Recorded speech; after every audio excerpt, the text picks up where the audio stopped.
എല്ലാ പ്രിയപ്പെട്ട കൂട്ടുകാർക്കും ഓൾ PSC എക്സാം ടിപ്സിലേക്ക് സ്വാഗതം ചെയ്യാണ്. ഇന്നത്തെ ഒരു വീഡിയോ ക്ലാസ്സിൽ നമ്മൾ പരിചയപ്പെടുത്തുന്നത് കേരള PSC നടത്തുന്ന LDC LGS പരീക്ഷയ്ക്ക് ഗുണപ്രദമാകുന്ന രീതിയിൽ 2021 ശേഷം കേരള PSC പുതിയ സിലബസ് പ്രകാരം നടത്തിയിരിക്കുന്ന ചോദ്യപേപ്പറിലെ ചോദ്യങ്ങളും ഫൈനൽ ആൻസർ കീ പ്രകാരമുള്ള ഉത്തരങ്ങളുമാണ് നമ്മളൊന്ന് പരിചയപ്പെടുത്താനായിട്ട് പോകുന്നത്. ഇന്ന് ഈ ഒരു വീഡിയോ ക്ലാസ്സിൽ ഈ ഒരു പരീക്ഷയിൽ ചോദിച്ചിരിക്കുന്ന GKയുമായി ബന്ധപ്പെട്ട എല്ലാ ചോദ്യങ്ങളും നമ്മൾ ചോദ്യം ഉത്തരം എന്ന രീതിയിൽ നമ്മളൊന്ന് പരിചയപ്പെടാനായിട്ട് പോവുകയാണ്. ഇവിടെ തന്നിരിക്കുന്ന ഒന്നാമത്തെ ചോദ്യം 1857 ഒന്നാം സ്വാതന്ത്ര്യ സമരത്തോടനുബന്ധിച്ച് ഇന്ത്യയുടെ ചക്രവർത്തിയായി പ്രഖ്യാപിക്കപ്പെട്ട മുഗൾ വംശജൻ ആരായിരുന്നു എന്നാണ് ഇവിടെ നമ്മുടെ ഒന്നാമത്തെ ചോദ്യമായിട്ട് തന്നിരിക്കുന്നത്. ഈ ഒരു ചോദ്യത്തിന്റെ ഉത്തരം എന്ന് പറയുന്നത് ഓപ്ഷൻ സി ബഹദൂർ ഷാ രണ്ടാമൻ എന്നാണ് ഉത്തരമായിട്ട് വരേണ്ടത്. 1857 ഒന്നാം സ്വാതന്ത്ര്യ സമരത്തോടനുബന്ധിച്ച് ഇന്ത്യയുടെ ചക്രവർത്തിയായി പ്രഖ്യാപിക്കപ്പെട്ട മുഗൾ വംശജൻ ആരാണ്, വിപ്ലവകാരികൾ ഇന്ത്യയുടെ ചക്രവർത്തിയായിട്ട് പ്രഖ്യാപിച്ച മുഗൾ വംശജൻ ആരാണ് എന്നൊക്കെ ചോദിച്ചാൽ ഉത്തരമായിട്ട് വരേണ്ടത് ബഹദൂർ ഷാ രണ്ടാമനാണ്.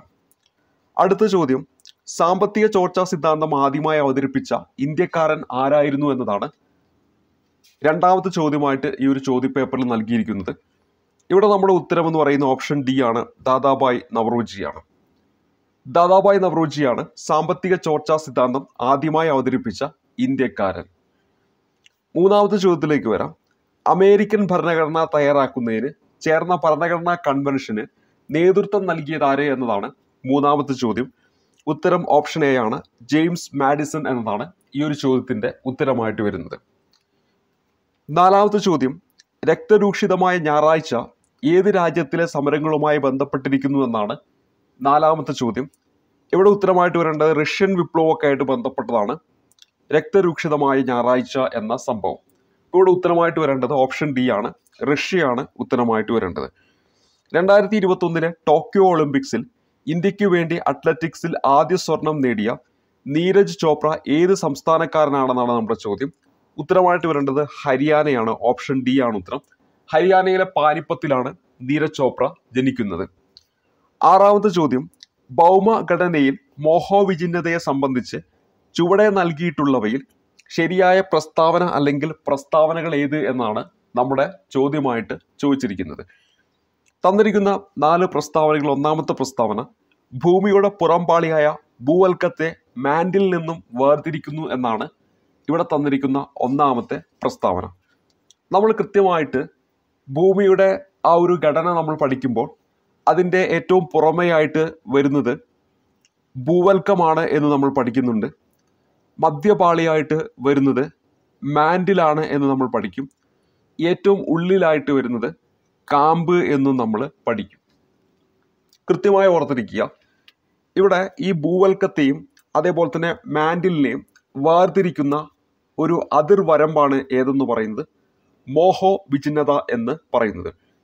അപ്പോൾ കൃത്യമായിട്ട് ഓർത്തിരിക്കണം, ഭൂവൽക്കത്തെയും അതേപോലെ തന്നെ ഈ മധ്യപാളിയായിട്ടുള്ള മാൻഡിലിനെയും വേർതിരിക്കുന്ന അതിർവരമ്പാണ് എന്തെന്ന് പറയുന്നത് മോഹോ എന്ന് പറയുന്നത്.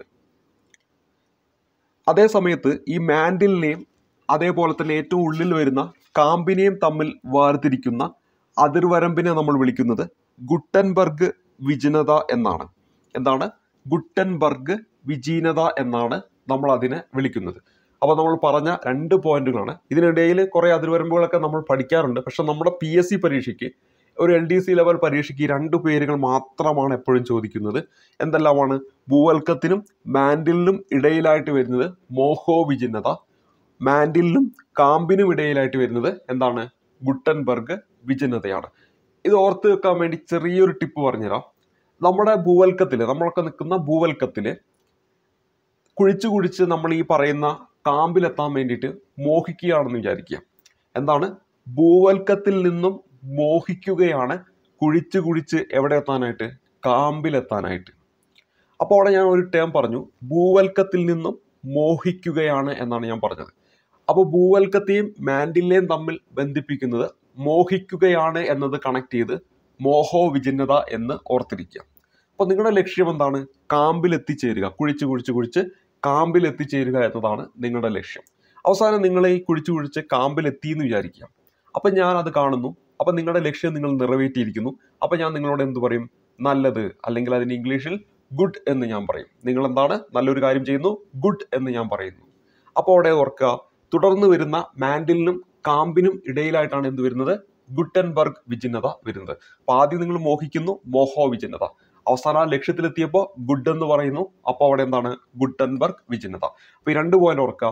ഭൂവൽക്കത്തിനും മാൻഡിലിനും ഇടയിലുള്ള ആ ഒരു അതിർവരമ്പാണ് എന്ത്, മോഹോ വിചിന്നത.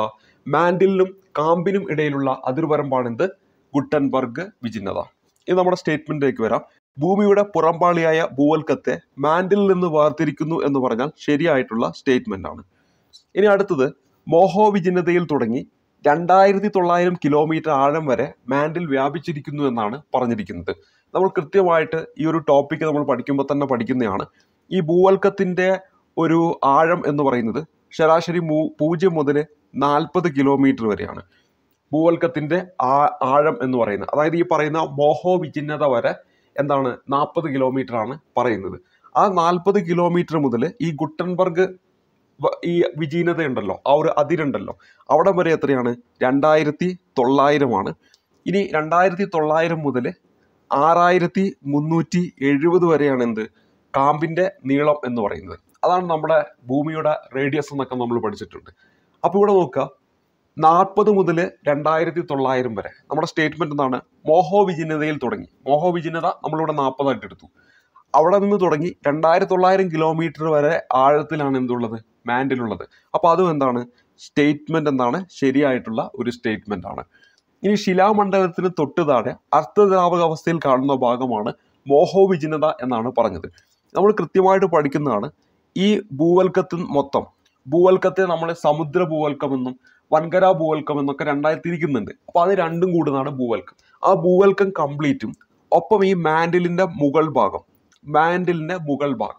ഇത് രണ്ടും കൂടുന്നതാണ് നമ്മൾ എന്തെന്ന് പഠിക്കുന്നത്, ശിലാമണ്ഡലം അല്ലെങ്കിൽ ലിത്തോസ്ഫിയർ എന്ന് നമ്മൾ പഠിക്കുന്നത്. ഈ ശിലാമണ്ഡലത്തിന് തൊട്ടു താഴെയായിട്ട് അർദ്ധദ്രാവകാവസ്ഥയിൽ കാണുന്ന ഭാഗത്തെയാണ് നമ്മൾ എന്തെന്ന് പറയുന്നത്, അസ്തനോസ്ഫിയർ എന്ന് നമ്മൾ പറയുന്നത്. അസ്തനോസ്ഫിയർ എന്ന് നമ്മൾ പറയുന്നത്. അപ്പൊ നോക്കുക, ശിലാമണ്ഡലത്തിന് തൊട്ടു താഴെ അർദ്ധദ്രാവകാവസ്ഥയിൽ കാണുന്ന ഭാഗമാണ് മോഹോ വിചിന്നത എന്ന് പറഞ്ഞാൽ തെറ്റാണ്. ഓൾറെഡി എന്താണ് മോഹോ വിചിന്നത എന്ന് ഞാൻ പഠിപ്പിച്ചു കഴിഞ്ഞു. ഭൂവൽക്കത്തിനും മാൻഡിലിനും ഇടയിലുള്ള അതിർവരമ്പാണ്. അപ്പൊ എന്താണ്, ഈ ഒരു സ്റ്റേറ്റ്മെന്റ് തെറ്റായിട്ടുള്ള സ്റ്റേറ്റ്മെന്റ് ആണെന്ന് നമുക്ക് പറയാൻ പറ്റും. അപ്പൊ നമ്മളോട് പരീക്ഷയ്ക്ക് ചോദിച്ചിരിക്കുന്നത് എന്താണ്, ഭൗമഘടനയിൽ മോഹോ വിചിന്നതയുമായി ബന്ധപ്പെട്ട് ശരിയായി വരുന്ന പ്രസ്താവന കണ്ടെത്താനാണ്. അപ്പൊ ഇവിടെ ഈ മൂന്നാമത് തന്നിരിക്കുന്നത് എന്തല്ല, മോഹോ വിചിന്നതയുമായിട്ട് ബന്ധപ്പെട്ടതല്ല. ശിലാദ്രവ്യത്തിന്റെ പ്രഭവ മണ്ഡലമാണ് മോഹോ വിചിന്നത എന്നാണ് പറഞ്ഞിരിക്കുന്നത്. അതും എന്താണ്, തെറ്റായിട്ടുള്ള ഒരു സ്റ്റേറ്റ്മെന്റ് ആണ്. അപ്പൊ അതും എന്താണ്, തെറ്റായിട്ടുള്ള ഒരു സ്റ്റേറ്റ്മെന്റ് ആണ്. അതായത് ശിലാദ്രവ്യത്തിന്റെ പ്രഭവ മണ്ഡലം എന്ന് പറയുമ്പോൾ എന്താണ്, ഈ അഗ്നിപർവ്വതത്തിലൂടെയൊക്കെ ബഹിർഗമിക്കുന്ന ശിലാദ്രവ്യം, നമ്മൾ മാഗ്മ, ലാവ എന്നൊക്കെ പഠിച്ചിട്ടുണ്ടല്ലോ.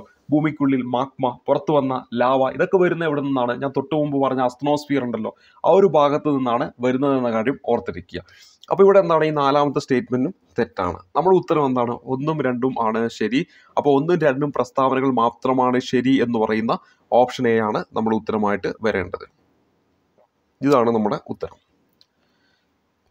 ഇനി നമ്മൾ അടുത്ത ചോദ്യം, ചുവടെ നൽകിയിട്ടുള്ളവയിൽ ഏത് നദിയാണ് വടക്ക് പടിഞ്ഞാറ് ദിശയിലേക്ക് ലഡാക്ക്, സസ്കർ എന്നീ മലനിരകളിലൂടെ ഒഴുകുന്നതെന്ന് ചോദിച്ചാൽ ഓപ്ഷൻ ഡി, സിന്ധു നദിയാണ്.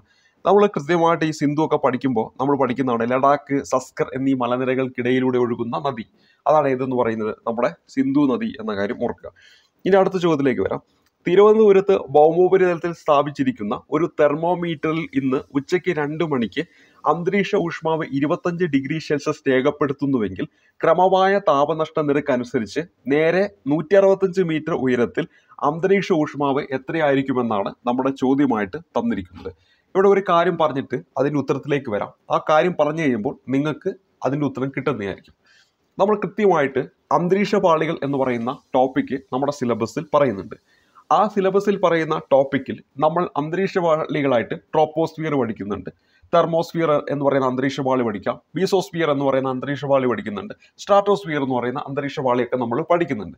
അതിന് നമ്മൾ ഈ ട്രോപ്പോസ്ഫിയർ എന്ന് പറയുന്ന അന്തരീക്ഷ പാളി, ഏറ്റവും താഴെയായിട്ട് വരുന്ന നമ്മുടെ ഈ ജീവമണ്ഡലത്തോട് ചേർന്ന് വരുന്ന ട്രോപ്പോസ്ഫിയർ എന്ന് പറയുന്ന അന്തരീക്ഷ പാളി, ആ ട്രോപ്പോസ്ഫിയർ എന്ന് പറയുന്ന അന്തരീക്ഷ പാളിയിൽ നമ്മൾ പഠിക്കുന്ന ഒരു പോയിന്റ് ആണ് ട്രോപ്പോസ്ഫിയറിൽ ഓരോ 165 മീറ്റർ ഉയരത്തിലും ഓരോ 165 മീറ്റർ ഉയരത്തിലും 1 ഡിഗ്രി സെൽഷ്യസ് വെച്ചിട്ട് എന്താണ് താപം കുറഞ്ഞു വരുന്നു എന്ന് നമ്മൾ പഠിക്കുന്നു. ഇതിനെയാണ് നമ്മൾ ക്രമമായ താപനഷ്ട നിരക്ക് അല്ലെങ്കിൽ നോർമൽ ലാപ്സ് റേറ്റ് എന്ന് വിളിക്കുന്നതെന്ന് നമ്മൾ പഠിക്കുന്നുണ്ട്. അപ്പോൾ ഇവിടെ നോക്കുക, നമ്മളുടെ ചോദ്യം എന്താണ്? തിരുവനന്തപുരത്ത് ഭൗമോപരിതലത്തിൽ സ്ഥാപിച്ചിരിക്കുന്ന ഒരു തെർമോമീറ്ററിൽ ഇന്ന് ഉച്ചയ്ക്ക് 2 മണിക്ക് അന്തരീക്ഷ ഊഷ്മാവ് 25 ഡിഗ്രി സെൽഷ്യസ് രേഖപ്പെടുത്തുന്നുവെങ്കിൽ ക്രമമായ താപനിഷ്ഠ നിരക്ക് അനുസരിച്ച്, അപ്പൊ കൃത്യമായിട്ട് ആ പോയിന്റ് പറഞ്ഞു കഴിഞ്ഞു. ഈ ഓരോ 165 മീറ്റർ ഉയരത്തിലേക്ക് പോകുമ്പോൾ 1 ഡിഗ്രി സെൽഷ്യസ് വെച്ചിട്ടാണ് താപം കുറയുന്നതിന്. അതിനെയാണ് നമ്മൾ എന്തെന്ന് പറയുന്നത്? ക്രമമായ താപനഷ്ട നിരക്ക് എന്ന് പറയുന്നത്.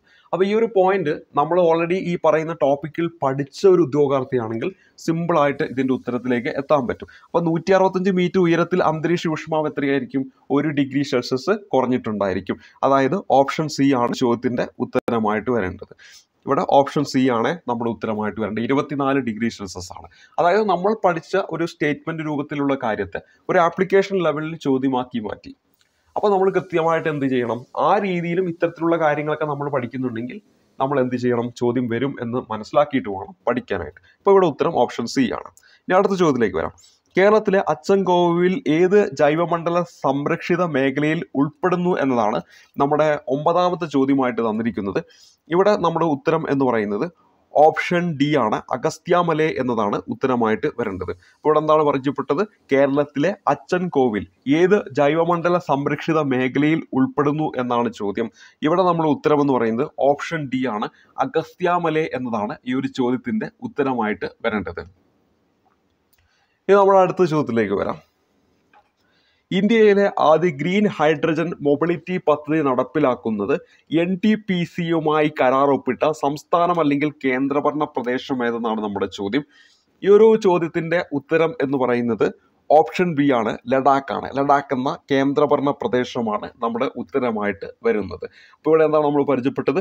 ഇന്ത്യയിലെ ആദ്യത്തെ ഗ്രീൻ ഹൈഡ്രജൻ മൊബിലിറ്റി പ്രൊജക്ട് നിലവിൽ വന്നത് എവിടെയാണെന്ന് വെച്ചാൽ അത് ലഡാക്കിലെ ലേ എന്ന് പറയുന്ന സ്ഥലത്താണ്. കൃത്യമായി പറഞ്ഞാൽ ലഡാക്കിലെ ലേ എന്ന് പറയുന്ന സ്ഥലത്താണ് ഇത് നിലവിൽ വന്നത് എന്ന കാര്യം ഓർത്തിരിക്കുക. ഇത് അന്ന് ഉദ്ഘാടനമൊക്കെ ചെയ്യുന്നത് നമ്മുടെ ഇന്ത്യൻ പ്രധാനമന്ത്രിയാണ് ഇത് ഉദ്ഘാടനം ചെയ്യുന്നത് എന്ന കാര്യം ഓർത്തിരിക്കുക.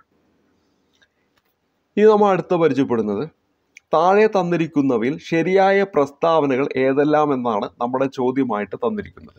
ഇന്ത്യയിൽ പ്ലാനിംഗ് കമ്മീഷൻ സ്ഥാപിതമായത് 1950 എന്ന് നൽകിയിരിക്കുന്നു. അപ്പോൾ ഈ ഒരു പ്രസ്താവന എന്താണ്? ശരിയായിട്ടുള്ള ഒരു സ്റ്റേറ്റ്മെന്റ് ആണ് എന്ന് നമുക്ക് അറിയാം. അപ്പോൾ ഇവിടെ 1ാമത്തെ സ്റ്റേറ്റ്മെന്റ് ശരിയാണ്. അപ്പോൾ 1ാമത്തെ സ്റ്റേറ്റ്മെന്റ് എന്താണ്? ശരിയായിട്ടുള്ള ഒരു സ്റ്റേറ്റ്മെന്റ് ആണ്.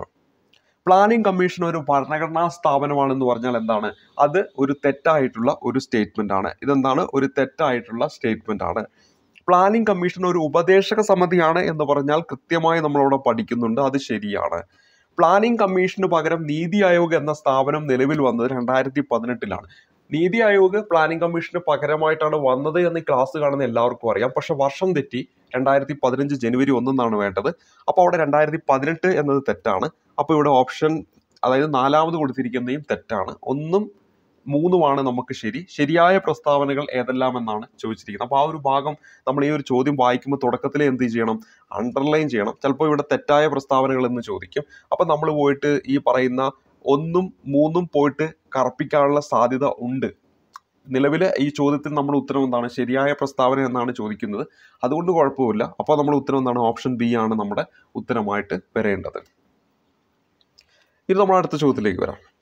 അടുത്ത ചോദ്യം ചേരുംപടി ചേർക്കുക. ഇവിടെ തന്നിരിക്കുന്നു ഹരിത വിപ്ലവം, ധവള വിപ്ലവം, നീല വിപ്ലവം, മഞ്ഞ വിപ്ലവം, സുവർണ വിപ്ലവം എന്നിങ്ങനെ 1ാമത്തെ ലിസ്റ്റായിട്ട് കൊടുത്തിരിക്കുന്നു. ലിസ്റ്റ് 2 മത്സ്യ ഉൽപാദനം, പഴം പച്ചക്കറി ഉൽപാദനം, ഭക്ഷ്യ ഉൽപാദനം, പാൽ ഉൽപാദനം, എണ്ണക്കുരു ഉൽപാദനം എന്നിങ്ങനെയാണ് തന്നിരിക്കുന്നത്. ഇവിടെ തന്നിരിക്കുന്ന ഹരിത വിപ്ലവം എന്ന് പറയുന്നത് നമുക്ക് ഭക്ഷ്യ ഉൽപാദനവുമായി ബന്ധിപ്പിക്കുന്നതാണ്. അപ്പോൾ ഇവിടെ എ എന്ന് പറയുന്നത് 3ഉമായിട്ടാണ് യോജിക്കേണ്ടത്. അപ്പോൾ എ എന്ന് പറയുന്നത് 3ഉമായിട്ട് യോജിക്കാത്ത ഓപ്ഷൻ സി നമുക്ക് എന്ത് ചെയ്യാൻ പറ്റും? ഡിലീറ്റ് ആക്കി കളയാൻ പറ്റും. ഇനി അടുത്തത് ബിയിലേക്ക് വരിക. ബി നോക്കുമ്പോൾ നിങ്ങൾക്ക് ഒരു കാര്യം മനസ്സിലാക്കാൻ പറ്റും. ബി എന്ന് പറയുന്നത് 4ഉമായിട്ടാണ് എന്ത് ചെയ്യുന്നത്? എല്ലാ ഓപ്ഷനിലും യോജിപ്പിക്കുന്നത് നമുക്ക് മനസ്സിലാക്കാൻ പറ്റും. അതായത് ധവള വിപ്ലവം ഈ ക്ലാസ് കാണുന്ന എല്ലാവർക്കും അറിയാവുന്നതായിരിക്കും. എന്താണ്? പാൽ ഉൽപാദനവുമായിട്ട് ബന്ധപ്പെട്ടതാണ്. അപ്പോൾ അതുകൊണ്ട് നമ്മുടെ ഉത്തരത്തിലേക്ക് എത്താൻ പറ്റത്തില്ല. ഇനി സി എന്ന് പറയുന്നതിലേക്ക് വരാം. സിയിലേക്ക് വരുമ്പോൾ നിങ്ങൾക്ക് ഒരു കാര്യം മനസ്സിലാക്കാം. സി എ എന്ന് പറയുന്ന ഓപ്ഷൻ 5ഉമായിട്ടും സി ബി എന്ന് പറയുന്ന ഓപ്ഷൻ 2ഉമായിട്ടും ഡി എന്ന് പറയുന്ന ഓപ്ഷൻ 1ഉമായിട്ടാണ് ബന്ധിപ്പിക്കുന്നത്. അപ്പോൾ ഇവിടെ നിന്ന് തന്നെ നമുക്ക് ആ ഉത്തരത്തിലേക്ക് എത്താൻ പറ്റും. സി എന്ന് പറയുന്നത് എന്താണ്? നീല വിപ്ലവം എന്നതാണ്. നീല വിപ്ലവം നമുക്ക് എല്ലാവർക്കും അറിയാം, മത്സ്യ ഉൽപാദനവുമായി ബന്ധപ്പെട്ടതാണ്. സി എന്ന് പറയുന്നത് 1ഉമായിട്ട് ബന്ധിപ്പിച്ചിരിക്കുന്നത് ഏത് ഓപ്ഷനാണെന്ന് നോക്കുക. സി എന്ന് പറയുന്നത് 1ഉമായി ബന്ധിപ്പിച്ചിരിക്കുന്ന ഓപ്ഷൻ ഡി ആണ്. അതായത് അവിടെ നിന്ന് തന്നെ നമ്മുടെ ഉത്തരത്തിലേക്ക് എത്താൻ പറ്റും. ഓപ്ഷൻ ഡി ആണ് നമ്മുടെ ഉത്തരമായിട്ട് വരിക. ഇനി ഡി എന്ന് പറഞ്ഞാൽ എന്താണ്? മഞ്ഞ വിപ്ലവമാണ്. മഞ്ഞ വിപ്ലവം എന്ന് പറയുന്നത് എണ്ണക്കുരു ഉൽപാദനവുമായി ബന്ധപ്പെട്ടതാണ്. എണ്ണക്കുരു ഉൽപാദനവുമായി ബന്ധപ്പെട്ടതാണ് ഈ പറയുന്ന മഞ്ഞ വിപ്ലവം എന്ന് പറയുന്നത്. ഇനി സുവർണ വിപ്ലവം എന്ന് പറയുന്നത് ഇ ആണ്. ഇ എന്ന് പറയുന്നത് പഴം പച്ചക്കറി ഉൽപാദനവുമായി ബന്ധപ്പെട്ടതാണ് സുവർണ വിപ്ലവം. അപ്പോൾ ഇവിടെ ഓർത്തിരിക്കുക, നമ്മുടെ ഹരിത വിപ്ലവം എന്ന് പറയുന്നത് മത്സ്യ ഉൽപാദനവുമായി ബന്ധപ്പെട്ടതാണ്. ഹരിത വിപ്ലവം എന്ന് പറയുന്നത് എന്തുമായി ബന്ധപ്പെട്ടിരിക്കുന്നു? നമ്മുടെ ഭക്ഷ്യ ഉൽപാദനവുമായി ബന്ധപ്പെട്ടിരിക്കുന്നു. ഹരിത വിപ്ലവം എന്ന് പറയുന്നത് എന്തുമായി ബന്ധപ്പെട്ടിരിക്കുന്നു? ഭക്ഷ്യ ഉൽപാദനവുമായി ബന്ധപ്പെട്ടിരിക്കുന്നു. ധവള വിപ്ലവം എന്ന് പറയുന്നത് പാൽ ഉൽപാദനവുമായി ബന്ധപ്പെട്ടിരിക്കുന്നു. നീല വിപ്ലവം എന്ന് പറയുന്നത് മത്സ്യ ഉൽപാദനവുമായി ബന്ധപ്പെട്ടിരിക്കുന്നു. മഞ്ഞ വിപ്ലവം എന്ന് പറയുന്നത് എണ്ണക്കുരു ഉൽപാദനവും അതോടൊപ്പം തന്നെ നമ്മുടെ ഈ പറയുന്ന സുവർണ വിപ്ലവം എന്ന് പറയുന്നത് പഴം പച്ചക്കറി ഉൽപാദനവുമായി ബന്ധപ്പെട്ടതാണ്.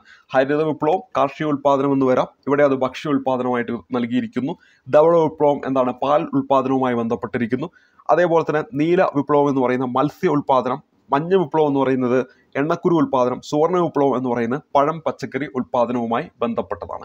ഇതുപോലെ തന്നെ രജത വിപ്ലവം ഉണ്ട്, പരീക്ഷയിലൊക്കെ ചിലപ്പോൾ ചോദിക്കും. മുട്ട ഉൽപാദനവുമായി ബന്ധപ്പെട്ടതാണ് രജത വിപ്ലവം എന്ന കാര്യം ഓർത്തിരിക്കുക. എന്താണ്? മുട്ട ഉൽപ്പന്നവുമായിട്ട് ബന്ധപ്പെട്ടതാണ്. ഇനി അതുപോലെ തന്നെ മറ്റൊന്നാണ് ചുവപ്പ് വിപ്ലവം ഉണ്ട്. നമ്മുടെ ഈ തക്കാളി, മാംസം ഇതിൻ്റെയൊക്കെ ഉൽപാദനവുമായി ബന്ധപ്പെട്ടതാണ് ചുവപ്പ് വിപ്ലവം എന്ന് പറയുന്നത്. ചുവപ്പ് വിപ്ലവം എന്ന് പറയുമ്പോൾ തക്കാളിയുടെ ചുവപ്പ് നിറം, മാംസ്യത്തിൻ്റെ ചുവപ്പ് നിറം, അതായിട്ടൊന്ന് കണക്ട് ചെയ്ത് വെച്ചാൽ മതി. ഇനി അതുപോലെ തന്നെ മറ്റൊന്നാണ് നമ്മുടെ ഈ വളത്തിൻ്റെ ഉൽപാദനവുമായി ബന്ധപ്പെട്ട് ഗ്രേ വിപ്ലവം ഉണ്ട്. എന്താണ്? വളത്തിൻ്റെ ഉൽപാദനവുമായി ബന്ധപ്പെട്ട് എന്താണ്? ഗ്രേ വിപ്ലവം ഉണ്ടെന്ന കാര്യം ഓർത്തിരിക്കുക. അപ്പോൾ ഗ്രേ വിപ്ലവം എന്ന് പറയുന്നത് വളത്തിൻ്റെ ഉൽപാദനവുമായി ബന്ധപ്പെട്ടതാണ്. അതുപോലെ തന്നെ ചോദിക്കാവുന്നതാണ് മഴവിൽ വിപ്ലവം. എന്താണ് ഈ മഴവിൽ വിപ്ലവം എന്ന് പറയുന്നത്? നമ്മുടെ കാർഷിക മേഖലയിലെ മൊത്തത്തിലുള്ള ഉൽപാദനമാണ് നമ്മുടെ എന്തെന്ന് പറയുന്നത് മഴവിൽ വിപ്ലവം എന്ന് പറയുന്നത്. ഹരിത വിപ്ലവം എന്ന് പറയുമ്പോൾ കാർഷിക ഉൽപാദനമാണ്, അതിൽ തന്നെ ഭക്ഷ്യ ഉൽപാദനവുമായി ബന്ധപ്പെട്ടതാണ്. അതേസമയത്ത് കാർഷിക മേഖലയിലെ മൊത്തത്തിലുള്ള ഉൽപാദനവുമായി ബന്ധപ്പെട്ടതാണ് മഴവിൽ വിപ്ലവം എന്ന് പറയുന്നത്. അതുപോലെ തന്നെ മറ്റൊന്നാണ് നമ്മുടെ ഈ സ്വർണ്ണ വിപ്ലവം എന്ന് പറയുന്നത്. അത് ഓൾറെഡി ഇവിടെ പറഞ്ഞു കഴിഞ്ഞു. എന്താണ്? സുവർണ വിപ്ലവം എന്നും പറയാം. പഴം പച്ചക്കറി ഉൽപാദനവുമായി ബന്ധപ്പെട്ടതാണ് ഈ പറയുന്ന സ്വർണ്ണ വിപ്ലവം അല്ലെങ്കിൽ ഈ പറയുന്ന സുവർണ വിപ്ലവം എന്ന കാര്യം ഓർത്തിരിക്കുക. ഉരുളക്കിഴങ്ങിൻ്റെ ഉൽപാദനവുമായി ബന്ധപ്പെട്ട് റൗണ്ട് വിപ്ലവം നമ്മൾ കേട്ടിട്ടുണ്ട്. എന്താണ്? റൗണ്ട് വിപ്ലവം എന്ന് പറയുന്നത് ഉരുളക്കിഴങ്ങിൻ്റെ ഉൽപാദനവുമായി ബന്ധപ്പെട്ടതാണ്. അതുപോലെ തന്നെ സിൽവർ ഫൈബർ വിപ്ലവം എന്തുമായി ബന്ധപ്പെട്ടിരിക്കുന്നു? പരുത്തി ഉൽപാദനവുമായി ബന്ധപ്പെട്ടിരിക്കുന്നു. സിൽവർ ഫൈബർ വിപ്ലവം എന്ന് പറയുന്നത് പരുത്തി ഉൽപാദനവുമായി ബന്ധപ്പെട്ടിരിക്കുന്നു. അതുപോലെ ഗോൾഡൻ ഫൈബർ എന്നറിയപ്പെടുന്ന ചണം ഉൽപാദനവുമായി ബന്ധപ്പെട്ടതാണ് ഗോൾഡൻ ഫൈബർ വിപ്ലവം എന്ന് പറയുന്നത്. സിൽവർ ഫൈബർ വിപ്ലവം എന്തുമായി ബന്ധപ്പെട്ടിരിക്കുന്നു? പരുത്തി ഉൽപാദനവുമായിട്ടും അതേസമയം ഗോൾഡൻ ഫൈബർ വിപ്ലവം ചണ ഉൽപാദനവുമായിട്ട് ബന്ധപ്പെട്ടതാണ്. ഈ കാര്യങ്ങളൊന്ന് ഓർത്തിരിക്കുക. ഇനി അടുത്തത് 2011 സെൻസസ് റിപ്പോർട്ട് അനുസരിച്ച് സ്ത്രീ പുരുഷ അനുപാതത്തിൻ്റെ അടിസ്ഥാനത്തിൽ ഇന്ത്യൻ സംസ്ഥാനങ്ങളെ അല്ലെങ്കിൽ കേന്ദ്രഭരണ പ്രദേശങ്ങളെ ക്രമപ്പെടുത്തുക എന്നതാണ് ഇവിടെ നമ്മുടെ ചോദ്യമായിട്ട് തന്നിരിക്കുന്നത്. അപ്പോൾ ഇവിടെ ആദ്യം സ്ത്രീ പുരുഷ അനുപാതം ഏറ്റവും കൂടുതലായിട്ട് വരുന്നത് നമ്മുടെ കേരളത്തിലാണ്. അപ്പോൾ 4 ഇവിടെ ആദ്യം വരേണ്ടത്. അതിനുശേഷം പിന്നെ ഇവിടെ പുതുച്ചേരിയാണ് വരേണ്ടത്. അപ്പോൾ ഇവിടെ 3 ആണ് രണ്ടാമത് വരേണ്ടത്. അതിനുശേഷം വരേണ്ടത് ഇവിടെ തമിഴ്നാടാണ്. അപ്പോൾ തമിഴ്നാടാണ് ഇവിടെ രണ്ടാമതായിട്ട് കൊടുത്തിരിക്കുന്നത്. അപ്പോൾ 4, 3, 2. ഇത് അതിനുശേഷം വരേണ്ടത് ഏതാണ്? നമ്മുടെ ആന്ധ്രാപ്രദേശാണ്. ആന്ധ്രാപ്രദേശ്. അതിനുശേഷം വരേണ്ടത് നമ്മുടെ ഛത്തീസ്ഗഡാണ്. അപ്പോൾ സ്ത്രീ പുരുഷ അനുപാതത്തിൽ ഇന്ത്യൻ സംസ്ഥാനങ്ങളിലെയും കേന്ദ്രഭരണ പ്രദേശങ്ങളെ ക്രമപ്പെടുത്തുക എന്നാണ് പറഞ്ഞിരിക്കുന്നത്. അപ്പോൾ ഏറ്റവും കൂടുതലായിട്ട് വരുന്നത് നമ്മുടെ കേരളമാണ്. അതിനുശേഷം പിന്നെ വരുന്നത് നമ്മുടെ പുതുച്ചേരിയാണ്, കേന്ദ്രഭരണ പ്രദേശമാണ്.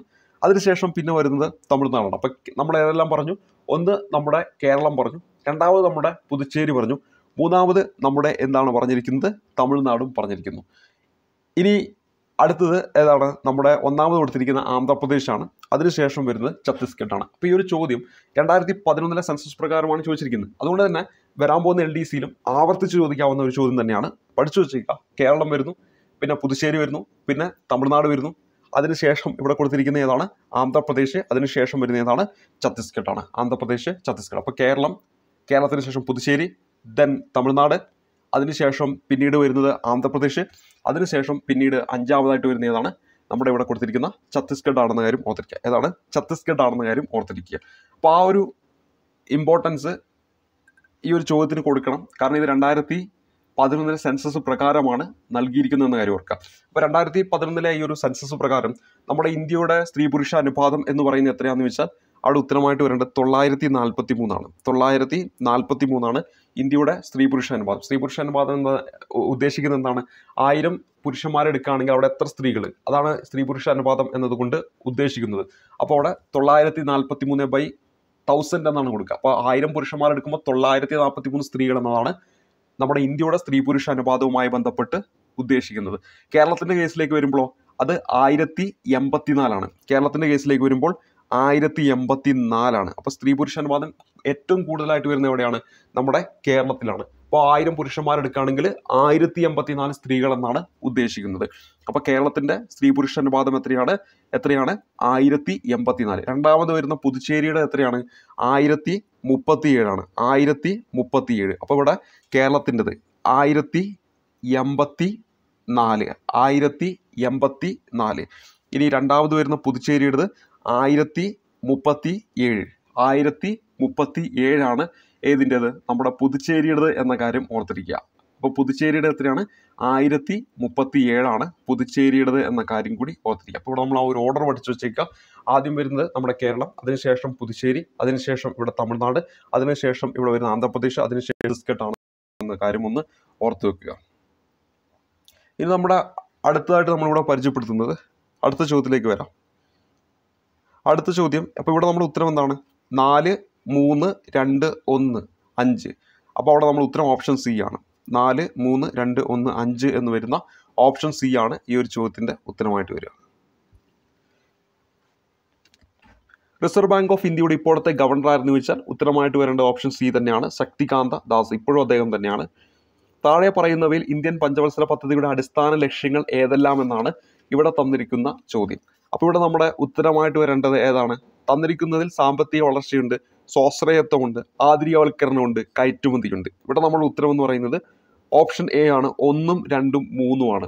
1, 2, 3. സാമ്പത്തിക വളർച്ച, സ്വാശ്രയത്വം, ആധുനികവൽക്കരണം. ഇതാണ് ഇവിടെ എന്ത്? ഈ പറയുന്ന ഓപ്ഷൻ പ്രകാരം താഴെ പറയുന്നതിൽ ഇന്ത്യൻ പഞ്ചവത്സര പദ്ധതിയുടെ അടിസ്ഥാന ലക്ഷ്യങ്ങൾ എന്നതിൽ വരുന്നത്. അപ്പോൾ ഏതെല്ലാമാണ് ഇന്ത്യൻ പഞ്ചവത്സര പദ്ധതിയുടെ അടിസ്ഥാന ലക്ഷ്യങ്ങൾ എന്ന് ചോദിച്ചാൽ അവിടെ തുല്യത, സ്വാശ്രയത്വം, വളർച്ച, ആധുനികവൽക്കരണം എന്നൊക്കെ വേണം. അപ്പോൾ ഇവിടെ 4 ഉണ്ട്. പ്രധാനമായിട്ട് എത്രയാണ്? 4 ഉള്ളതെന്ന കാര്യം ഓർത്തിരിക്കുക. അതിലൊന്ന് ഏതാണ്? തുല്യത. ഒന്ന് ഏതാണ്? തുല്യത. അതിവിടെ കൊടുത്തിട്ടില്ല. അപ്പോൾ തുല്യതയും കൂടെ ഇതിനോടൊപ്പം എന്ത് ചെയ്യണം? ആഡ് ചെയ്ത് പഠിക്കണം. ഇത് പൊതുവായിട്ടുള്ള ലക്ഷ്യമാണ്. പൊതുവായിട്ടുള്ള ലക്ഷ്യമാണ്. ഓരോ പഞ്ചവത്സര പദ്ധതിക്കും അതിൻ്റെതായിട്ടുള്ള ലക്ഷ്യങ്ങൾ നമ്മൾ പഠിക്കുന്നതാണ്. പക്ഷേ ഇതെന്താണ്? പൊതുവായിട്ടുള്ള ലക്ഷ്യം. അതായത് ഈ പഞ്ചവത്സര പദ്ധതികൾ നമ്മുടെ രാജ്യത്ത് നടപ്പിലാക്കുന്നതിലൂടെ നേടിയെടുക്കേണ്ട പൊതുവായിട്ടുള്ള ലക്ഷ്യമാണ് ഇവിടെ ഉദ്ദേശിക്കുന്നത്. അടിസ്ഥാനമായ ലക്ഷ്യങ്ങൾ. അതിലൊന്ന് തുല്യത. രണ്ടാമത്തത് ഇവിടെ ഓൾറെഡി കൊടുത്തു, സ്വാശ്രയത്വം. മൂന്നാമത് ഓൾറെഡി കൊടുത്തിട്ടുണ്ട്, സാമ്പത്തിക വളർച്ച. നാലാമത് ഓൾറെഡി ഇവിടെ കൊടുത്തതാണ്, ആധുനികവൽക്കരണം. അപ്പോൾ ഏതാണ് ഇതിനോടൊപ്പം കൂട്ടിച്ചേർക്കേണ്ടത്? തുല്യതയും കൂടെ കൂട്ടിച്ചേർക്കണം. അപ്പോൾ തുല്യത, സാമ്പത്തിക വളർച്ച, അതേപോലെ തന്നെ സ്വാശ്രയത്വം, ആധുനികവൽക്കരണം. അപ്പോൾ തുല്യത, സാമ്പത്തിക വളർച്ച, സ്വാശ്രയത്വം, അതേപോലെ തന്നെ ആധുനികവൽക്കരണം.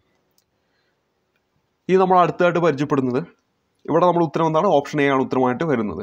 ജനാധിപത്യേതര ഗവൺമെന്റ് എന്നാൽ എന്ത് എന്നതാണ് ഇവിടെ ചോദിച്ചിരിക്കുന്ന 16ാമത്തെ ചോദ്യം. ഇവിടെ നമ്മുടെ ഉത്തരം ആയിട്ട് നൽകിയിരിക്കുന്നത് ഓപ്ഷൻ ഡി ആണ്. അതായത് 2ഉം 4ഉമാണ് ഇവിടെ നമ്മുടെ ഉത്തരമായിട്ട് വരുന്നത്. അതായത് ഉത്തരത്തിലേക്ക് തന്നെ വരാം. ഇവിടെ നമ്മുടെ ഉത്തരം 2ഉം 4ഉമാണ്. അതായത് രണ്ടാമത് കൊടുത്തിരിക്കുന്ന ജനങ്ങൾക്ക് അഭിപ്രായ സ്വാതന്ത്ര്യവും അവകാശങ്ങളും പരിമിതമാണ്. അതേപോലെ തന്നെ ഭരണാധികാരികൾ നിയമത്തിന് അതീതമായി പ്രവർത്തിക്കുന്നു എന്നതാണ് 4ാമത് കൊടുത്തിരിക്കുന്ന സ്റ്റേറ്റ്മെന്റ്. ഇതാണ് എന്ത്? ജനാധിപത്യേതര ഗവൺമെന്റ് എന്നതുകൊണ്ട് അർത്ഥമാക്കുന്നത്. ജനങ്ങൾ തിരഞ്ഞെടുക്കുന്ന ജനപ്രതിനിധികളുടെ ഭരണം എന്ന് പറഞ്ഞാൽ എന്താണ്? അത് ജനാധിപത്യ ഗവൺമെന്റ് ആണ്. എന്താണ്? ജനാധിപത്യ ഗവൺമെന്റ് ആണ്. അതേപോലെ ഭരണാധികാരികളും നിയമത്തിന് വിധേയരായി പ്രവർത്തിക്കുന്നു എന്ന് പറഞ്ഞാൽ അതെന്താണ്?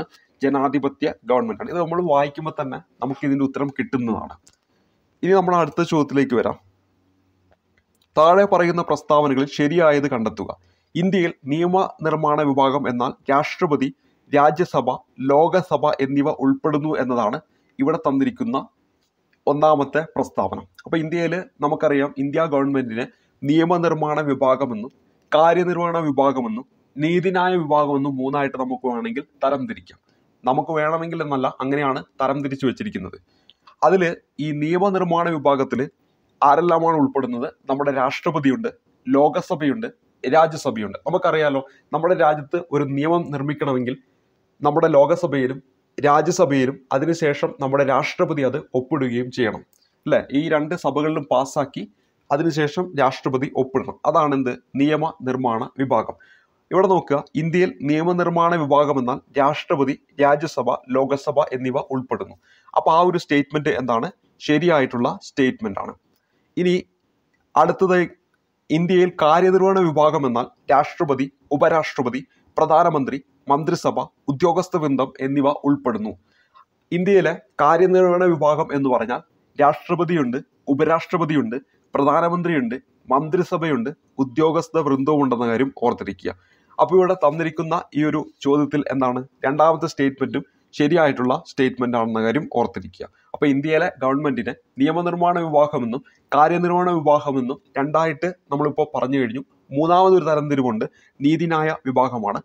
ഇന്ത്യയിലെ നിയമനിർമ്മാണ വിഭാഗം എന്നാൽ രാജ്യസഭ, ലോകസഭ എന്നിവ ഉൾപ്പെടുന്നു. അത് തെറ്റാണ്, ഓൾറെഡി ഇപ്പോൾ പറഞ്ഞു കഴിഞ്ഞു. ഇന്ത്യയിൽ കാര്യനിർവഹണ വിഭാഗം എന്നാൽ രാഷ്ട്രപതി, പ്രധാനമന്ത്രി, മന്ത്രിസഭ എന്നിവ ഉൾപ്പെടുന്നു. അതും തെറ്റാണ്. ഞാൻ ഓൾറെഡി പറഞ്ഞു, രാഷ്ട്രപതി, പ്രധാനമന്ത്രി, ഉപരാഷ്ട്രപതി, മന്ത്രിസഭ, ഉദ്യോഗസ്ഥ വൃന്ദം. ഏതെല്ലാമാണ്? രാഷ്ട്രപതി, തൊട്ടു താഴെയായിട്ട് ഉപരാഷ്ട്രപതി, തൊട്ടു താഴെയായിട്ട് പ്രധാനമന്ത്രി, തൊട്ടു താഴെയായിട്ട് അദ്ദേഹത്തിന്റെ നിയന്ത്രണത്തിലുള്ള മന്ത്രിസഭകൾ, ഒപ്പം എന്താണ്? ഉദ്യോഗസ്ഥ വൃന്ദവും വരണം. ഏതില്? ഈ പറയുന്ന കാര്യനിർവഹണ വിഭാഗത്തില്. അപ്പോൾ ഇവിടെ നോക്കുക, മൂന്നാമതൊരു തരംതിരിവുണ്ടെന്ന് പറഞ്ഞല്ലോ. അപ്പോൾ ഇവിടെ നമ്മൾ ഉത്തരം എന്ന് പറഞ്ഞാൽ 1ഉം 2ഉം മാത്രമാണ് ശരി. അപ്പോൾ നമ്മൾ ഉത്തരം എന്ന് പറയുമ്പോൾ 1ഉം 2ഉം ശരി എന്ന് പറയുന്ന ഓപ്ഷൻ ഏതാണെന്ന് നോക്കുക.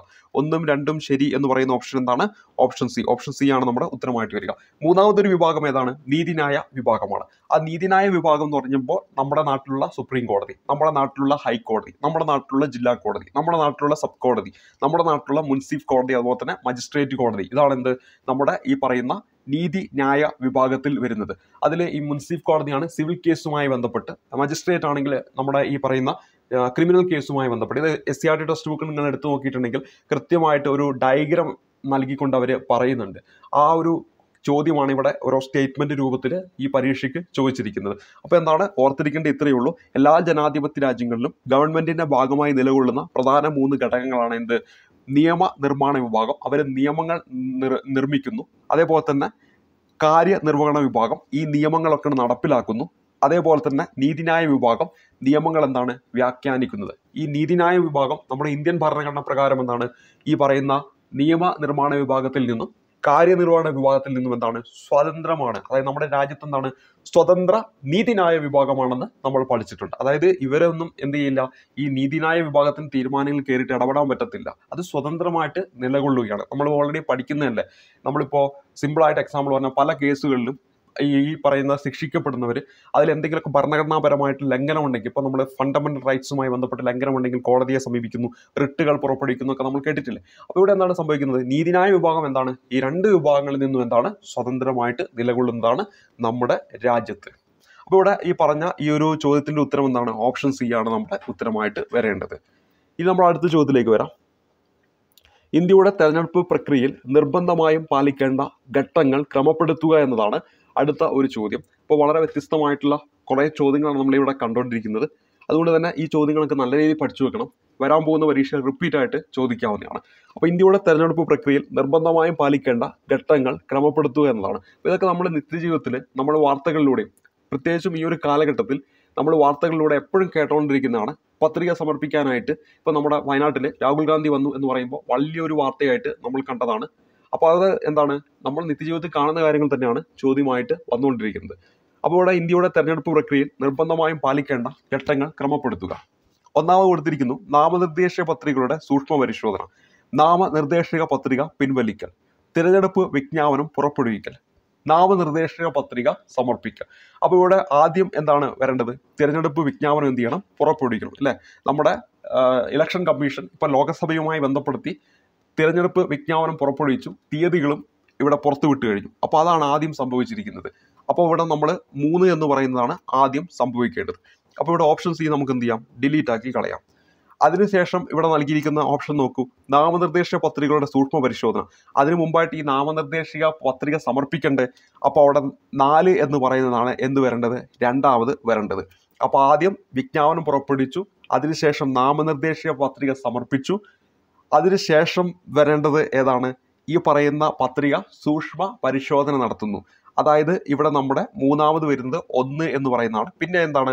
നാമനിർദ്ദേശക പത്രിക പിൻവലിക്കൽ. അതാണെന്ത്? നാലാമതായിട്ട് വരുന്നത്. അതായത് എന്തെങ്കിലും കാരണം കൊണ്ട് പിൻവലിക്കേണ്ടതുണ്ടെങ്കിൽ എന്ത് ചെയ്യുക? പിൻവലിക്കുക. അപ്പോൾ ഇവിടെ നമ്മുടെ ഉത്തരം ഏതാണ് വരേണ്ടത്? ഇവിടെ നമ്മുടെ ഉത്തരം എന്ന് പറയുന്നത് ഓപ്ഷൻ ബി ആണ് ഈ ഒരു ചോദ്യത്തിന്റെ ഉത്തരമായിട്ട് വരുന്നത്. ഓപ്ഷൻ ബി ആണ് ഈ ഒരു ചോദ്യത്തിന്റെ ഉത്തരമായിട്ട് വരുന്നത്. യഥാർത്ഥത്തിൽ ഇവിടെ ഈ ഒരു ചോദ്യത്തിൽ ഇത്രയും കാര്യങ്ങളാണ് നൽകിയിരിക്കുന്നത്. ശരിക്കും എങ്ങനെയാണ്? തെരഞ്ഞെടുപ്പ് വിജ്ഞാപനമൊക്കെ പുറപ്പെടുവിക്കുന്നു, നാമനിർദ്ദേശക പത്രികകളൊക്കെ സമർപ്പിക്കുന്നു, നാമനിർദ്ദേശക പത്രികകളുടെ സൂക്ഷ്മ പരിശോധന നടത്തുന്നു, നാമനിർദ്ദേശക പത്രിക പിന്നീട് പിൻവലിക്കണമെങ്കിൽ പിൻവലിക്കുക. അതേപോലെ തന്നെ പിന്നെ നമ്മുടെ രാജ്യത്ത് തെരഞ്ഞെടുപ്പ് നടക്കുന്നു, അതായത് വോട്ടെടുപ്പ് നടക്കുന്നു, പിന്നെയോ വോട്ടെണ്ണലും ഫലപ്രഖ്യാപനവും വരുന്നു. ഇതാണ് ശരിക്കും എന്തെന്ന് പറയുന്നത്? ഒരു കംപ്ലീറ്റ് ആയിട്ടുള്ള തെരഞ്ഞെടുപ്പ് ഘട്ടം എന്ന് പറയുന്നത്. അപ്പോൾ ഇവിടെ അതിലെ കുറച്ച് കാര്യങ്ങൾ മാത്രമേ, ഒരു ചോദ്യം ചോദിക്കുമ്പോൾ അതിന് പരിമിതികളുണ്ട്, അതുകൊണ്ട് അതിനുള്ളിൽ നിന്നുകൊണ്ട് ഇത്രയും കാര്യങ്ങൾ മാത്രം നൽകി. പക്ഷേ നമ്മൾ ഈ നിത്യജീവിതത്തിൽ നമ്മൾ കണ്ടുകൊണ്ടിരിക്കുന്നതാണ്, നമ്മൾ അത്തരത്തിലുള്ള ഇലക്ഷന് വേണ്ടിയിട്ട് ഇനി പോവുകയാണ്. അപ്പോൾ ആ ഒരു സമയത്ത് നമ്മുടെ ഈ പറയുന്ന ചോദ്യത്തിന് പ്രശസ്തിയുണ്ട്. വരാൻ പോകുന്ന പരീക്ഷാ സമയത്ത്, ഈ ഇലക്ഷനൊക്കെ നടക്കുന്ന സമയത്തായിരിക്കും ചിലപ്പോൾ ഇതിന്റെ ക്വസ്റ്റ്യൻ പേപ്പറൊക്കെ തയ്യാറാക്കുന്നത്. അപ്പോൾ ആ ചോദ്യകർത്താവിന് തോന്നാം ഇങ്ങനത്തെ ഒരു ചോദ്യം അങ്ങോട്ട് ചോദിച്ചേക്കാം എന്ന് തോന്നിക്കഴിയാം. അപ്പോൾ എന്താണ്? വീണ്ടും ഈ ചോദ്യം ആവർത്തിച്ച് വരാവുന്നതാണ്. അപ്പോൾ അതുകൊണ്ട് ഓർത്തിരിക്കുക, നമുക്ക് എല്ലാവർക്കും അറിയാവുന്നതാണ്, തെരഞ്ഞെടുപ്പ് വിജ്ഞാപനം പുറപ്പെടുവിക്കുന്നു, നാമനിർദ്ദേശക പത്രിക സമർപ്പിക്കുന്നു, നാമനിർദ്ദേശ പത്രികകളുടെ സൂക്ഷ്മ പരിശോധന, നാമനിർദ്ദേശക പത്രിക പിൻവലിക്കൽ, വോട്ടെടുപ്പ്, അതേപോലെ തന്നെ വോട്ടെണ്ണലും ഫലപ്രഖ്യാപനവും. ഇതാണ് എന്ത്? യഥാർത്ഥത്തിൽ എന്തെന്ന് പറയുന്നത്? നമ്മുടെ രാജ്യത്തെ ആ ഒരു തെരഞ്ഞെടുപ്പിന്റെ വിവിധ ഘട്ടങ്ങൾ എന്ന് പറയുന്നത്. ഇനി ഈ ഒരു ഇലക്ഷനുമായി ബന്ധപ്പെട്ട് വേണമെങ്കിൽ ചോദിക്കാം, നമ്മുടെ ഈ ലോകസഭാ ഇലക്ഷനിൽ മത്സരിക്കാനുള്ള കുറഞ്ഞ പ്രായം എത്രയാണെന്ന് വെച്ചാൽ 25 വയസ്സാണ്. 25 വയസ്സാണ്. അതേസമയത്ത് സംസ്ഥാന നിയമസഭയാണെങ്കിലും ഈ 25 വയസ്സ് തന്നെയാണ്. ഇനി രാജ്യസഭാ ഇലക്ഷൻ ആണെങ്കിൽ 30 വയസ്സാണ്. രാഷ്ട്രപതിയുടെ ഇലക്ഷൻ ആണെങ്കിലോ 35 വയസ്സാണ്. ഉപരാഷ്ട്രപതി ആണെങ്കിലും 35 വയസ്സാണ്. മിനിമം ഏജ് ആണ് ഞാൻ പറയുന്നത്, മാക്സിമം ഏജ് ഇല്ല. അതേസമയത്ത് നമ്മുടെ പഞ്ചായത്ത്, നഗരസഭകൾ അവിടേക്കൊക്കെ മത്സരിക്കാനായിട്ട് 21 വയസ്സാണ്. ഇതിൽ ഈ പറയുന്ന രാഷ്ട്രപതി, ഉപരാഷ്ട്രപതി, രാജ്യസഭ, ലോകസഭ, സംസ്ഥാന നിയമസഭ ഇത്രയും ഇലക്ഷനുകൾ കൺട്രോൾ ചെയ്യുന്ന ആരായിരിക്കും? കേന്ദ്ര തെരഞ്ഞെടുപ്പ് കമ്മീഷനായിരിക്കും. അതിനുശേഷം വരുന്ന നഗരസഭകൾ, പഞ്ചായത്ത് തുടങ്ങിയ ഈ പറയുന്ന ലോക്കൽ സെൽഫ് ഗവൺമെന്റ്സ് ഉണ്ടല്ലോ, അവിടങ്ങളിലേക്കുള്ള ഇലക്ഷൻ ആരായിരിക്കും കൺട്രോൾ ചെയ്യുന്നത്? നമ്മുടെ സംസ്ഥാന ഇലക്ഷൻ കമ്മീഷനാണെന്ന കാര്യം ഓർത്തിരിക്കുക. അപ്പോൾ സംസ്ഥാന ഇലക്ഷൻ കമ്മീഷൻ എന്ന് പറയുന്ന പദവി, ആ ഒരു പദവിയിലിരിക്കുന്ന വ്യക്തി ഈ പറയുന്ന നഗരസഭകൾ, പഞ്ചായത്ത് അവിടങ്ങളിലേക്കൊക്കെ നടക്കുന്ന ഈ പറയുന്ന ലോക്കൽ സെൽഫ് ഗവൺമെന്റിന്റെ ഇലക്ഷൻസ് ആണ് എന്ത് ചെയ്യുന്നത്? കണ്ടക്ട് ചെയ്യുന്നത്. അതേസമയത്ത് ഈ പറയുന്ന സംസ്ഥാന നിയമസഭ, ലോകസഭ, രാജ്യസഭ, ഉപരാഷ്ട്രപതി, രാഷ്ട്രപതി തുടങ്ങിയ ഇലക്ഷൻസ് ഒക്കെ നിയന്ത്രിക്കാനായിട്ട് ആര് വരുന്നുണ്ട്? നമ്മുടെ തിരഞ്ഞെടുപ്പ് കമ്മീഷനാണ് വരുന്നതെന്ന കാര്യം ഓർത്തിരിക്കുക. ഇനി അടുത്തായിട്ട് നമ്മൾ പരിചയപ്പെടുന്നത് ഇന്ത്യൻ ഭരണഘടനയിൽ മൗലികാവകാശങ്ങളിൽ സ്വാതന്ത്ര്യത്തിനുള്ള അവകാശം എന്നതിൽ ഉൾപ്പെടുന്നത് ഏവയെന്ന് കണ്ടെത്തുക എന്നതാണ് 19ാമത്തെ ചോദ്യമായിട്ട് ചോദിച്ചിരിക്കുന്നത്. അപ്പോൾ ഇവിടെ സ്വാതന്ത്ര്യത്തിനുള്ള അവകാശം നമ്മുടെ മൗലിക അവകാശത്തിൽ പറയുന്നുണ്ട്. അത് ഏതൊക്കെയാണ് എന്നതാണ് നമ്മളിവിടെ കണ്ടുപിടിക്കേണ്ടത്. അപ്പോൾ ഇവിടെ നോക്കുക, സ്ഥാനപ്പേരുകൾ നിർത്തലാക്കൽ, സംഘടനകൾ രൂപീകരിക്കാനുള്ള അവകാശം, അന്യായമായ അറസ്റ്റിൽ നിന്നുള്ള സംരക്ഷണം, സ്വാതന്ത്ര്യമായി ഏതു മതത്തിലും വിശ്വസിക്കുന്നതിനുള്ള അവകാശം. ഇവിടെ നമ്മൾ ഉത്തരം എന്താണ്? ഓപ്ഷൻ എ ആണ് ഈ ഒരു ചോദ്യത്തിന്റെ ഉത്തരമായിട്ട് വരുന്നത്. അതായത് 2ഉം 3ഉമാണ്. സംഘടനകൾ രൂപീകരിക്കാനുള്ള അവകാശം കൃത്യമായ ആർട്ടിക്കിൾ 19 അത് പറയുന്നുണ്ട്. പിന്നെയോ അന്യായമായ അറസ്റ്റിൽ നിന്നുള്ള സംരക്ഷണം. അന്യായമായ അറസ്റ്റിൽ നിന്നുള്ള സംരക്ഷണവും എവിടെയാണ്? ഈ പറയുന്ന സ്വാതന്ത്ര്യത്തിനുള്ള അവകാശത്തിൽ ഉൾപ്പെടുന്നതാണോ? അതും എന്താണ്? സ്വാതന്ത്ര്യത്തിനുള്ള അവകാശത്തിൽ ഉൾപ്പെടുന്നതാണ്. എന്ത്? അന്യായമായ അറസ്റ്റിൽ നിന്നുള്ള സംരക്ഷണവും എന്താണ്? സ്വാതന്ത്ര്യത്തിൽ നിന്നുള്ള ഈ പറയുന്ന ആ ഒരു ഇതിൽ ആർട്ടിക്കിൾ 22 ഉൾപ്പെടുന്നതാണ്. അന്യായമായ അറസ്റ്റിൽ അതുപോലെ തന്നെ തടങ്കലിൽ വെക്കുന്നതിനുമെതിരായ അവകാശം എന്ന് പറയുന്നത് ആർട്ടിക്കിൾ 22 ഉൾപ്പെടുന്നതാണ്. എന്നാൽ ഇവിടെ തന്നിരിക്കുന്നതിൽ സംഘടനകൾ രൂപീകരിക്കാനുള്ള അവകാശമല്ലാതെ സ്ഥാനപ്പേരുകൾ നിർത്തലാക്കൽ എന്ന് പറയുന്നതൊന്നും ഇതിൽ ഉൾപ്പെടുന്നില്ല. അതേപോലെ തന്നെ സ്വതന്ത്രമായി ഏത് മതത്തിലും വിശ്വസിക്കാനുള്ള അവകാശം എന്ന് പറയുന്നത് ഇതിൽ ഉൾപ്പെടുന്നില്ല. ഈ പറയുന്ന സ്വാതന്ത്ര്യത്തിലുള്ള അവകാശത്തിൽ വരുന്നില്ല എന്ന കാര്യം ഓർത്തിരിക്കുക. ഇനി ഇന്ത്യൻ ഭരണഘടനയുടെ ഉള്ളടക്കവുമായി ബന്ധപ്പെട്ട് താഴെ പറയുന്ന വസ്തുതകളിൽ ശരിയായത് ഏവയെന്ന് കണ്ടെത്തുക. 395 അനുച്ഛേദങ്ങൾ, 8 പട്ടികകൾ, 103 ഭരണഘടനാ ഭേദഗതി, 2021 സെപ്റ്റംബർ വരെ, 22 ഭാഗങ്ങൾ എന്നിങ്ങനെയാണ് ഇവിടെ നൽകിയിരിക്കുന്നത്. അപ്പം നമ്മുടെ ചോദ്യം എന്ന് പറയുന്നത് 20ാമത്തെ ചോദ്യമാണ്. അപ്പോൾ ഇവിടെ നോക്കുക, ഇവിടെ നമ്മുടെ PSCയുടെ ഉത്തരസൂചിക എന്ന് പറയുന്നത് 1ഉം 4ഉമാണ്. ഇവിടെ PSCയുടെ ഉത്തരസൂചിക, അതായത് ഓപ്ഷൻ എ ആണ് PSC നൽകിയിരിക്കുന്ന ഉത്തരം എന്ന് പറയുന്നത്. ഓപ്ഷൻ എ ആണ് ഈ ഒരു ചോദ്യത്തിന് PSC നൽകിയിരിക്കുന്ന ഉത്തരം. അതായത് 395 അനുച്ഛേദങ്ങൾ, അതേപോലെ തന്നെ 4 എന്ന് പറയുന്നത് 22 ഭാഗങ്ങൾ. അപ്പോൾ ഇന്ത്യൻ ഭരണഘടനയുടെ ഉള്ളടക്കവുമായി ബന്ധപ്പെട്ട് താഴെ പറയുന്ന പ്രസ്താവന ശരിയായത് ഏവയെന്ന് കണ്ടെത്തുക എന്ന് പറഞ്ഞിട്ട് PSC ഇവിടെ നൽകിയിരിക്കുന്ന ഉത്തരം എന്താണ്? ഓപ്ഷൻ എ ആണ് ഇവിടെ നമുക്ക് ഉത്തരമായിട്ട് നൽകിയിരിക്കുന്നത്. 20ാമത്തെ ചോദ്യത്തിന്റെ ഉത്തരമായിട്ട് നൽകിയിരിക്കുന്നത്. അപ്പോൾ ഇന്ത്യൻ ഭരണഘടന നിലവിൽ വരുമ്പോൾ അവിടെ നമ്മൾ മനസ്സിലാക്കേണ്ട കാര്യങ്ങളാണ് ഇനി പറയുന്നത്. അപ്പോൾ ഈ ഒരു ചോദ്യം കൂടി പരിചയപ്പെടുത്തിയിട്ട് ഈ ക്ലാസ് നമുക്ക് അവസാനിപ്പിക്കാം.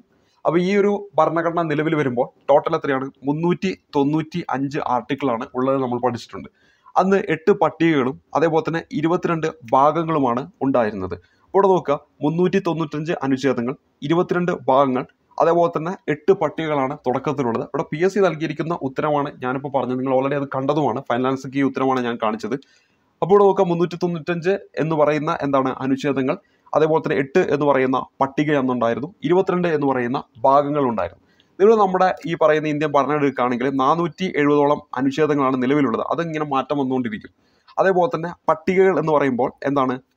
12 പട്ടികകളാണ് നിലവിലുള്ളത് എന്ന കാര്യം ഓർത്തിരിക്കുക. അതേപോലെ തന്നെ 25 ഭാഗങ്ങളാണ് നിലവിലുള്ളത്. അപ്പോൾ ഇന്ത്യൻ ഭരണഘടന നിലവിലെടുക്കുകയാണെങ്കിൽ 12 പട്ടികകളും 25 ഭാഗങ്ങളും 420ഓളം അനുച്ഛേദങ്ങൾ ഉണ്ടായിരിക്കും. അതിനി എന്തെങ്കിലുമൊക്കെ ഭേദഗതികളൊക്കെ വരുമ്പോൾ അനുച്ഛേദങ്ങൾ കൂട്ടിച്ചേർക്കുകയാണെങ്കിൽ എന്താണ് എണ്ണം കൂടിക്കൊണ്ടിരിക്കും. അപ്പോൾ ഇവിടെ നോക്കുക, തുടക്കത്തിൽ എത്രയായിരുന്നു? 395, 8, 22. അതായത് 1950 ജനുവരി 26 ഭരണഘടന നിലവിൽ വന്നപ്പോൾ നിലവിൽ എത്രയാണ്? 470, 12, 25 എന്ന കാര്യം ഓർത്തിരിക്കുക. ഇനി നിലവിൽ എത്ര ഭേദഗതികൾ വരുന്നുണ്ട്? 106ഓളം ഭേദഗതികൾ നിലവിൽ നമ്മുടെ ഭരണഘടനയിൽ വന്നിട്ടുണ്ടെന്ന കാര്യം ഓർത്തിരിക്കുക. 106ഓളം ഭേദഗതികൾ എന്താണ് നിലവിൽ നമ്മുടെ ഭരണഘടനയിൽ വന്നിട്ടുണ്ടെന്ന കാര്യം കൂടി ഓർത്തിരിക്കുക. അപ്പോൾ ഇത്രയും കാര്യങ്ങളാണ് ഇന്നത്തെ ഈ ഒരു വീഡിയോയിൽ ഒരു 20ഓളം ചോദ്യങ്ങൾ പരിചയപ്പെടുത്തി. അതുമായി ബന്ധപ്പെട്ട് കുറച്ച് പോയിന്റുകൾ കൂടി എക്സ്ട്രാ ആഡ് ചെയ്ത് പോയിട്ടുണ്ട്. അപ്പോൾ ഇവിടെ നമ്മൾ അടുത്ത ക്ലാസ്സിൽ ബാക്കി ചോദ്യങ്ങൾ അതിൻ്റെ ആയിട്ട് ബന്ധപ്പെട്ട് ഫൈനാൻസിയുടെ ഉത്തരങ്ങളും നമ്മൾ പഠിക്കുന്നതായിരിക്കും. ഇവിടെ 20 ചോദ്യങ്ങളും വരാൻ പോകുന്ന പരീക്ഷയിലും വേണമെങ്കിൽ ചോദിക്കാം. ആ സെൻസസുമായി ബന്ധപ്പെട്ട ചോദ്യങ്ങളൊക്കെ വീണ്ടും ചോദിക്കാം. അതോടൊപ്പം തന്നെ 2011 സെൻസസിന് വളരെയധികം പ്രാധാന്യമുണ്ട്. അപ്പോൾ അതുമായി ബന്ധപ്പെട്ട് വളരെ ഇമ്പോർട്ടൻ്റ് ആയിട്ടുള്ള പോയിന്റുകളൊക്കെ ഒന്ന് പഠിച്ചു വെക്കുന്നത് നന്നായിരിക്കും. അതായത് സെൻസസ് എന്ന് പറയുന്ന മേഖലയുമായി ബന്ധപ്പെട്ട് ഇപ്പോൾ നമ്മൾ ചിലപ്പോൾ അവിടെ പഠിക്കുക എന്താണ് ഈ പറയുന്ന ഈ സ്ത്രീ പുരുഷ അനുപാതത്തിൽ ഏറ്റവും മുന്നിൽ നിൽക്കുന്ന സംസ്ഥാനം നമ്മുടെ കേരളം എന്ന് മാത്രമായിരിക്കും നമ്മൾ പഠിച്ചു പോവുക. പക്ഷെ ആ ഒരു ഓപ്ഷൻ മാത്രം കിട്ടിയ ഉത്തരം കിട്ടത്തുമില്ല. അപ്പോൾ അതുകൊണ്ട് ഒരു 5 എണ്ണെങ്കിലും, ഇപ്പോൾ സ്ത്രീ പുരുഷ അനുപാതമാണെങ്കിൽ 5 എണ്ണം, ജനസംഖ്യയുമായി ബന്ധപ്പെട്ടാണെങ്കിൽ 5 എണ്ണം പ്ലസ് എന്താണ് ഏറ്റവും കുറവുള്ള അതും കൂടെ നമ്മൾ എന്ത് ചെയ്യണം? പഠിച്ചു വെക്കണം. അപ്പോൾ ഇത്രയും കാര്യങ്ങളാണ് ഈ ഒരു ചോദ്യവുമായി ബന്ധപ്പെടുത്തിയിട്ട് നമ്മളിവിടെ പരിചയപ്പെടുത്തുന്നത്. അപ്പോൾ അടുത്തൊരു ക്ലാസ്സിൽ നമുക്ക് ഇതിൻ്റെ തുടർച്ചയായിട്ട് നമുക്ക് ബാക്കി ചോദ്യങ്ങൾ നമുക്ക് പരിചയപ്പെടാവുന്നതാണ്.